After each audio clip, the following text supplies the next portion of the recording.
आदरणीय अध्यक्ष जी, सम्मानित मंच और यहाँ उपस्थित पूरा विद्वत समाज, मैं सबसे पहले आप लोगों को धन्यवाद देता हूँ और इस बात के लिए भी अपना स्पष्टीकरण दे रहा हूँ कि मैं वैसे समय का बहुत पाबंद हूँ और मुझे इस चीज़ की जानकारी नहीं थी कि मुझे उद्घाटन करना है, तो उसके लिए मैं क्षमा चाहूँगा। सभी वक्ता जो सब्जेक्ट है इस पर बोल ही चुके हैं, मेरे लिए कुछ बचा नहीं है।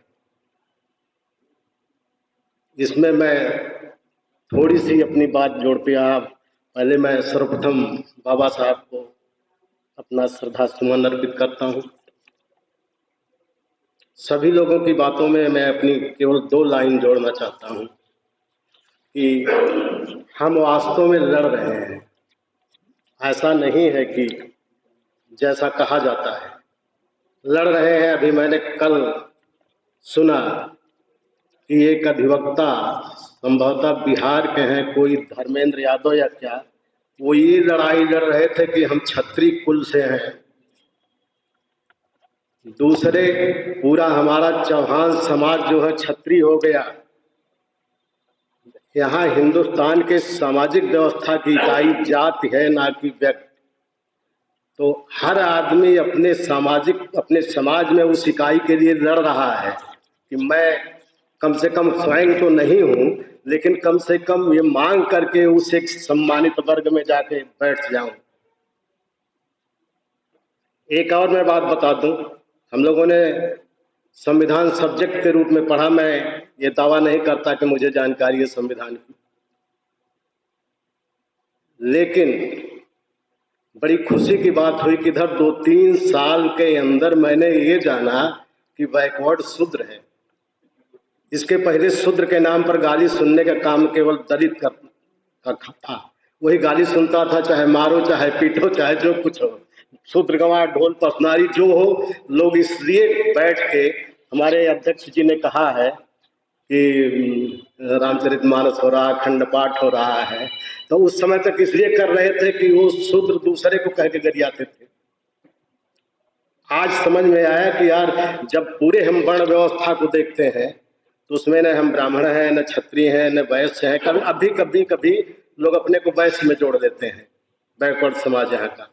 तो इसलिए ऐसा नहीं, ये जागरूकता आई है 3-4 साल के अंदर। लोगों ने इसमें जरूर ऐसा है कि अब मान रहे हैं कि यार जो ये सब बातें कहेगी हमारे लिए, क्योंकि मैंने बाबा साहब को पढ़ा है, उसमें डिप्रेस्ड क्लास था, शेड्यूल कास्ट जिसको कहते हैं।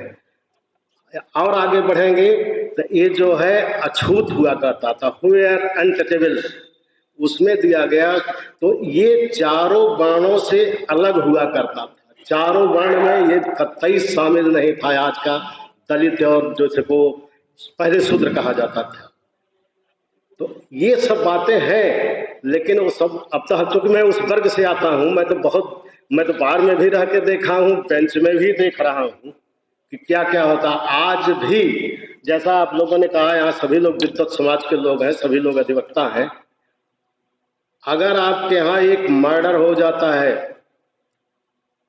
और वो मुल्जिम जो है गलत फंसे सही फंसे, वो मैं नहीं कह रहा हूँ, निषाद है, कोयरी है, यादव है, गडरिया जो भी है, तो कहाँ जाएगा वो? दयाराम साहब के यहाँ नहीं, पूछ लीजिएगा उसका वकालतनामा कहाँ लगता है, ये देखा जाता है अब भी। तो ये चयन छोड़ दीजिए, हम लोगों को बहुत बड़ी लड़ाई। दूसरी चीज मैं बता दूं, अभी ये कहा गया, धर्मेंद्र भाई ने कहा है, भाई साहब आप लोग जानते हैं, सभी लोग अधिवक्ता हैं, हमारे यहाँ एक होता पार्टीशन सूट, उसमें पहले प्रिलिमिनरी डिग्री बनती है, इसके बाद फाइनल डिग्री बनती है।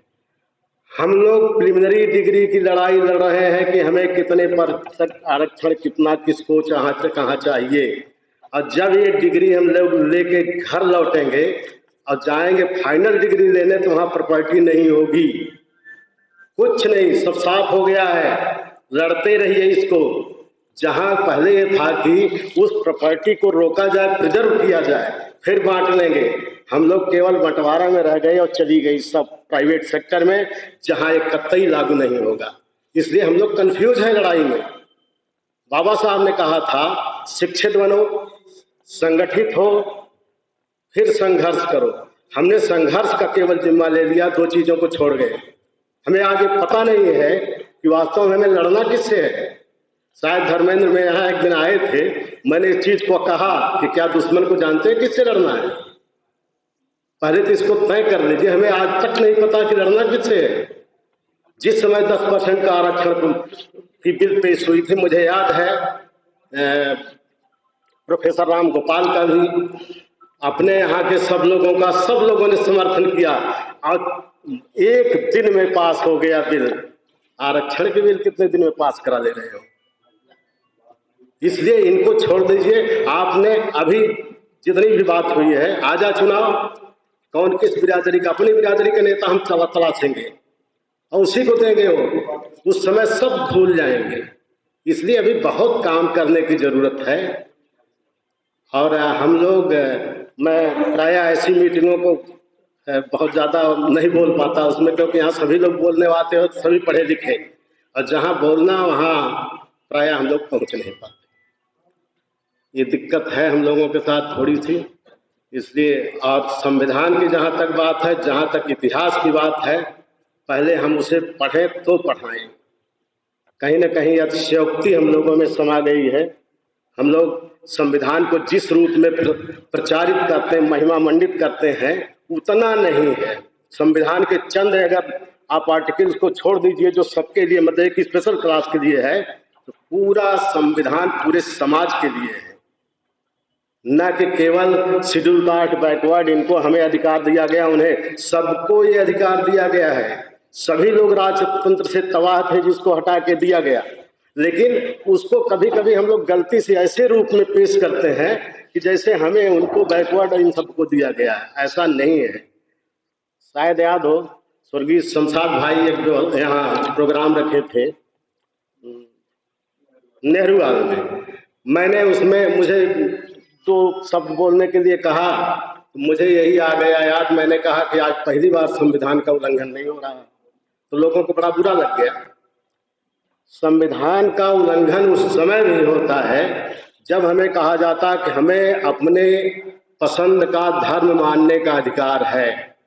मैं 3 महीना नमाज पढ़ूंगा, 3 महीने पूजा करूंगा, चाहे जो करूं, उससे किसी में मेरा राइट है। लेकिन जब आज तक मैंने देखा है, जहां जहां भी पढ़ा, कौन हिंदू धर्म छोड़ के मुसलमान बन गया, क्रिश्चियन बन गया और बन गया। मैंने बैकवर्ड को भी नहीं देता, मतलब सबल बैकवर्ड भी नहीं बनता कौन है? जो अपमानित वहां हो रहा तो छोड़ रहा है, और लाठी देके लोग पहुंच गए मारने, पूछने क्यों बदला। कभी इस संविधान के प्रति जो जागरूक हैं लोग, ये आए कि कैसे तुम रोक दोगे, उनको बदलेंगे। इसलिए ये सब चीजें हैं। समाज में अभी बहुत कुछ करने को बाकी है। हम लोग पहले अपने को साफ करने की हमको करना क्या है। आज भी मैं नहीं समझ पाता कि जितने संगठन काम कर रहे हैं, आज तक नहीं पता लगा। आप बैकवर्ड, एससी, माइनॉरिटी सबको एक कर रहे हैं, इनके नेता अलग अलग पैदा होकर क्यों अलग अलग पार्टियों में अलग अलग बात कर रहे हैं? आज लड़ाई लड़ रही है। अभी यहाँ बात आई थी माननीय बामन मेश्राम का, आज उनका 7-8 दिन पहले एक आया है, छत्री जो है यहाँ का मूल निवासी हो गया। एक तो पहली चीज, आपकी लड़ाई या तो गलत है मूल निवासी की। 1950 में संविधान लागू होने के बाद सभी मूल निवासी हो गए, और या तो नहीं है तो छत्री भी नहीं होगा। आप किस राजनीति पर काम कर रहे हैं? इसका मतलब वो है छत्री हो गया तो क्यों ब्राह्मण?